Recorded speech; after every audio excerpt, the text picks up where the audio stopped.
What's up, everyone? Eli here. Back for a new stuff video. This video might look kind of dark and grainy because I don't know. It just the lighting is really poor in this room, so I'm gonna need to get a lamp or something. But I didn't think about that until just now, so I'm just gonna move on with the video. New stuff, like I said, some stuff I picked up at some stores nearby. Some random things. One thing that I ordered. I got some really cool stuff on the way. Not a lot, but some really, really cool shit. And also just some gift stuff from a buddy of mine. Andy comments on my videos sometimes. Maybe if you do videos, comments on yours too, because he's cool. Sent me some random stuff, which was awesome of him. Sent me, he must have known that I was a fan of this movie. I must have talked about it at some point, I assume. Watchmen director's cut. I have the Watchmen, but I don't have the director's cut.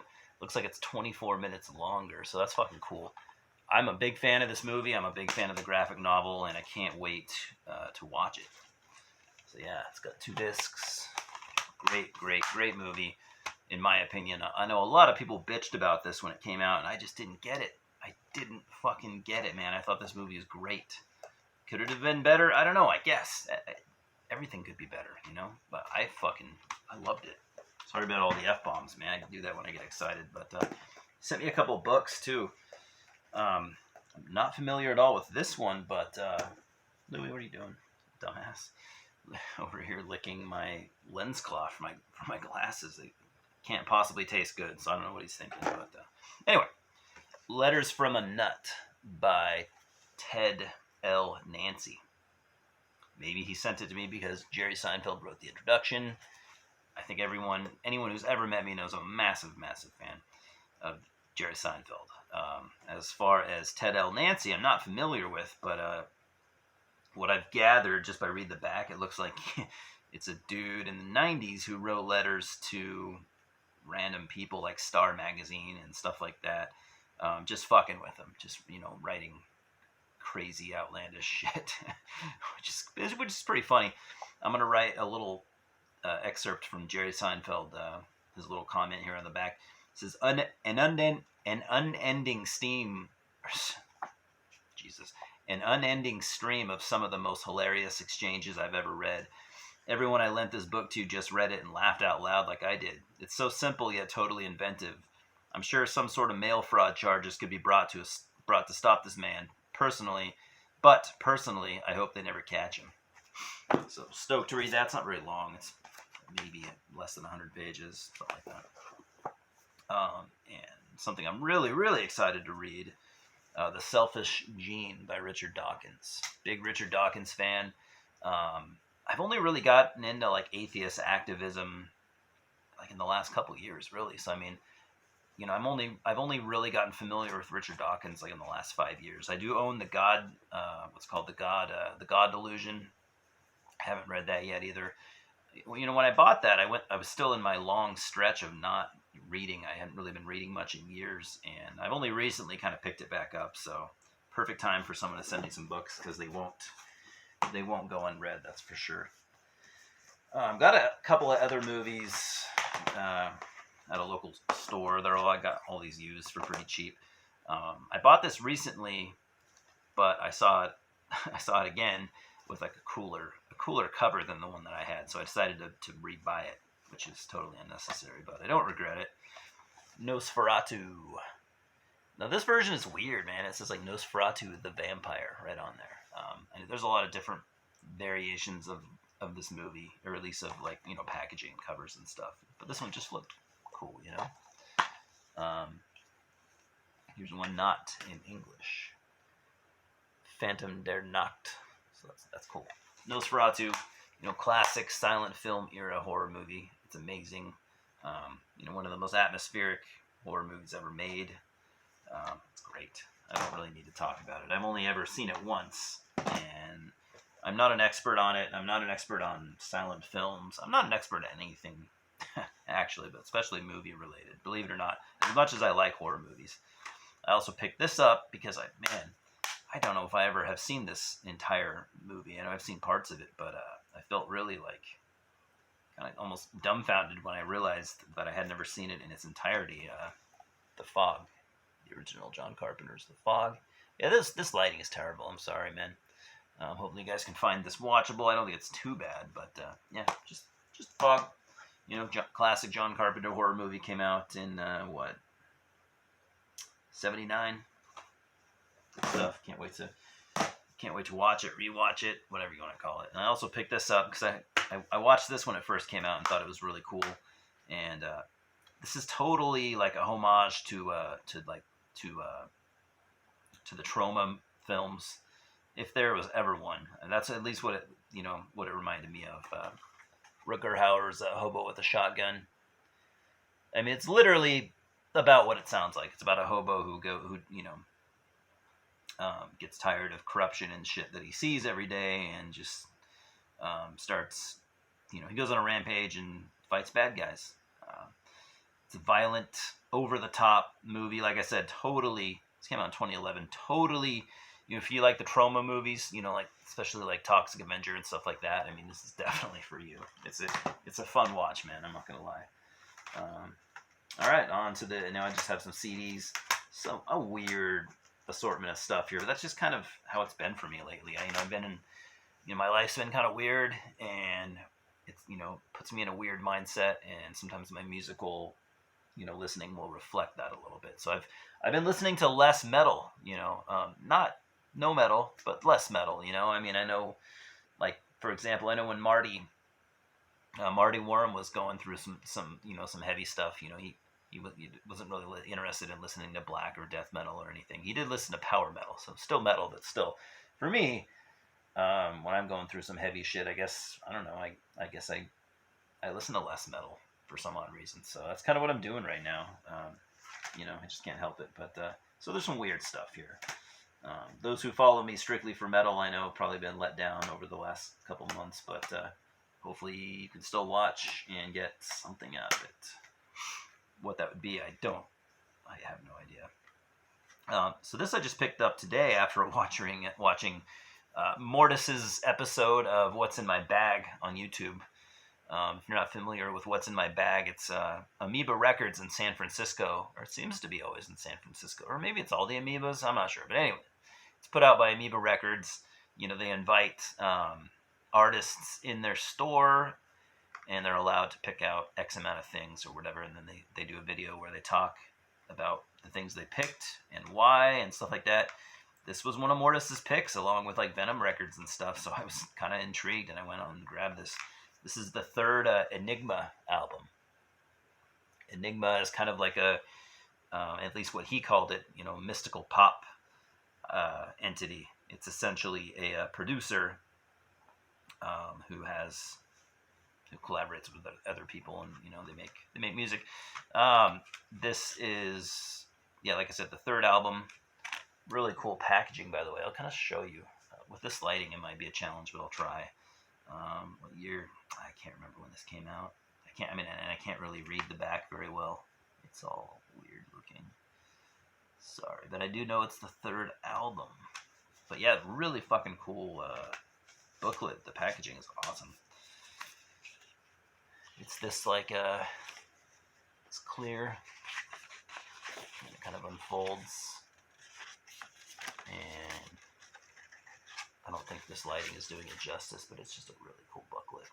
Anyways, Enigma, I've been aware of the name for a long time, but never have known anything about it. And like I said, I probably would have continued to ignore this had Mortis not mentioned it. And just, I don't know, man. I mean, just a light bulb kind of went off in my head, and I was like, I want to hear that. And instead of doing the rational thing, which would be like listening to a couple songs on YouTube and going, yeah, this isn't for me, I went out and bought a copy. So there we go. Got this off Discogs the other day. I've been on a Vangelis kick lately, and I had to get this because it's, some of his best work. Vangelis with Heaven and Hell. This came out in 75. Soundtrack for a movie, I think, as most of his work is, but I'm not really sure. I don't know about that, but John Anderson of Yes does some vocals on this. I'm a big Yes fan.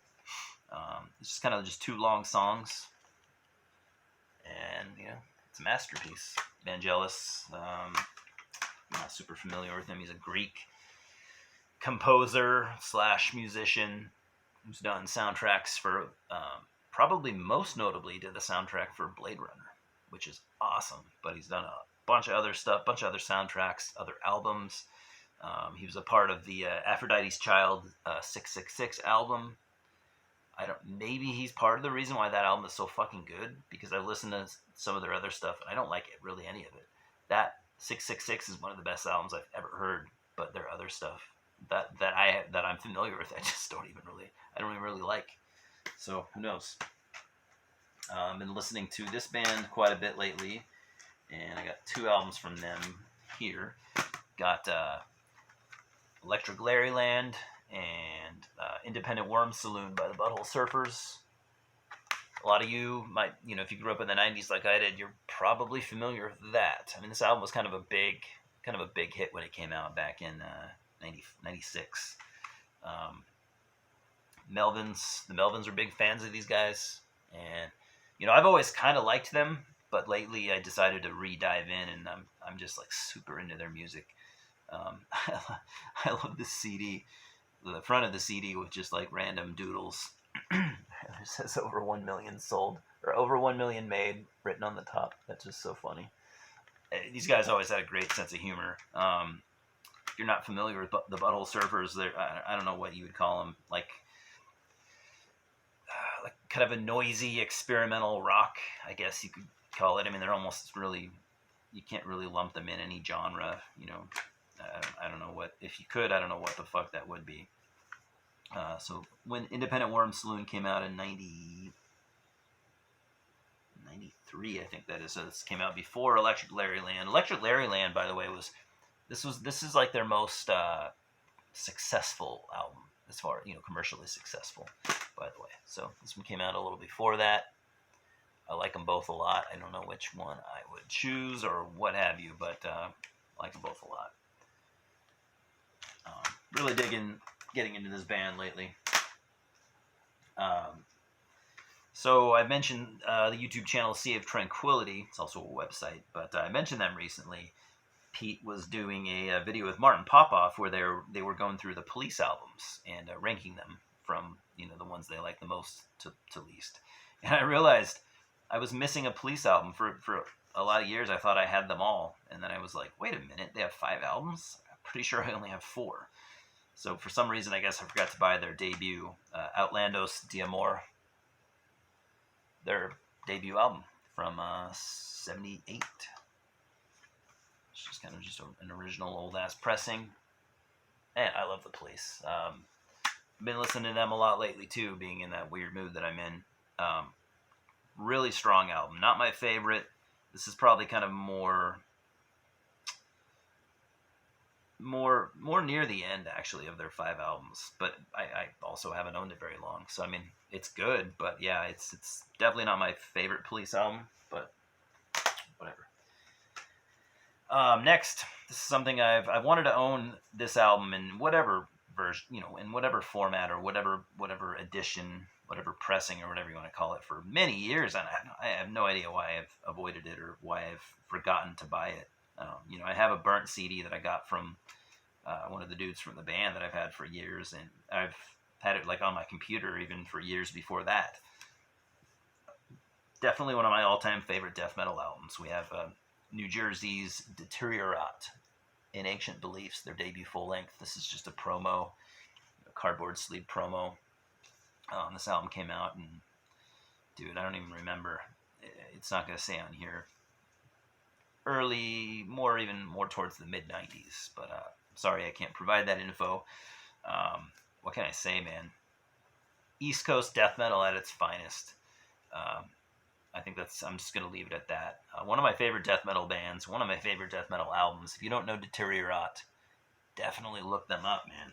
They don't have a lot of work. I actually, since then, I've been like online buddies with Paul from the band for a few years at least. And so as soon as I ordered this, I sent him a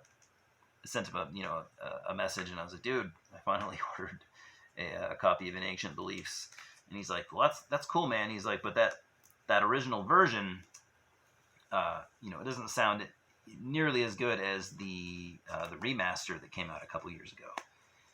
He's like, it wasn't re-recorded or anything like that, but he said that there's a bunch of shit that like the producer or engineer or whatever left off when it was being recorded, and he's like, it just, that album has always been kind of disappointing to me because it didn't turn out the way it was supposed to. So he paid an engineer to go back in the studio and fix some of the shit that was fucked up from the first time. So I was like, really? God damn. He sold me he still has a few copies, and he sold me one really cheap, and I couldn't turn it down. So I have that coming, along with a recent pressing of their first EP. So stoked as fuck for that package, but still, whatever. Deteriorate, look into them ASAP if you're a death metal guy. Couple left.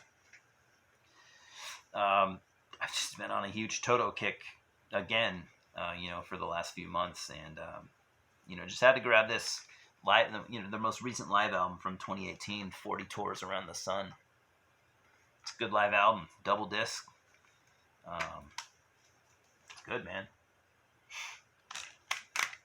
It's got a good lineup of songs. I really can't complain because it's got some of my favorites on here. It's like, especially, of course, it's got Africa. It's a great song. It's got Girl Goodbye, one of my favorite songs, just period. And it's got, isn't Angela on here? Yeah, it's got Angela.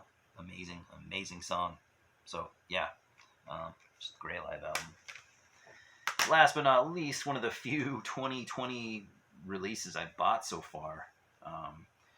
And I was not planning on getting this. I've owned stuff from this band. When I did a little bit of a purge, I don't know, some years back, I got rid of the few things I had from them, minus the first album, because I still really, really like that. So I like this band, but when I heard they had a new album, I really didn't bat an eye. When I saw the Necro Lord cover art, I was like, all right, I guess I'll buy that. But it turns out it's really fucking good. So we got Sweden's Nagelfar with Cerecloth. Man, that lighting, you can't even see it. Fuck. Sorry, guys.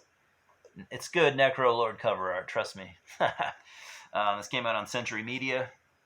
Man, I am not going to record another video in this room until I get a lamp or something, because this is bullshit. Sorry, guys. Like I said, I keep watching. Anyways. Yeah, man. It's just a really good, melodic black metal album. More vicious than I expected it to be. Better. The songwriting is better than I expected it to be. It's just a way, way better album than I expected it to be, even though I purchased it. I really wasn't expecting much, so it was really cool to see that, or to hear that, man, this is a really good album. It's just a good black metal album. That's all I can say. So anyways, that's all I got. I'm sure I'll do another video in a couple days. Like I said, not until I get some better lighting in this room, at least, because this is kind of horrid. So anyways, thanks for watching. Hopefully you watched it all, despite all my bitching and the poor lighting. Louis says hello. He's like 2 feet away from me, like always. Yeah, thanks for stopping by, and we'll talk soon. Cheers.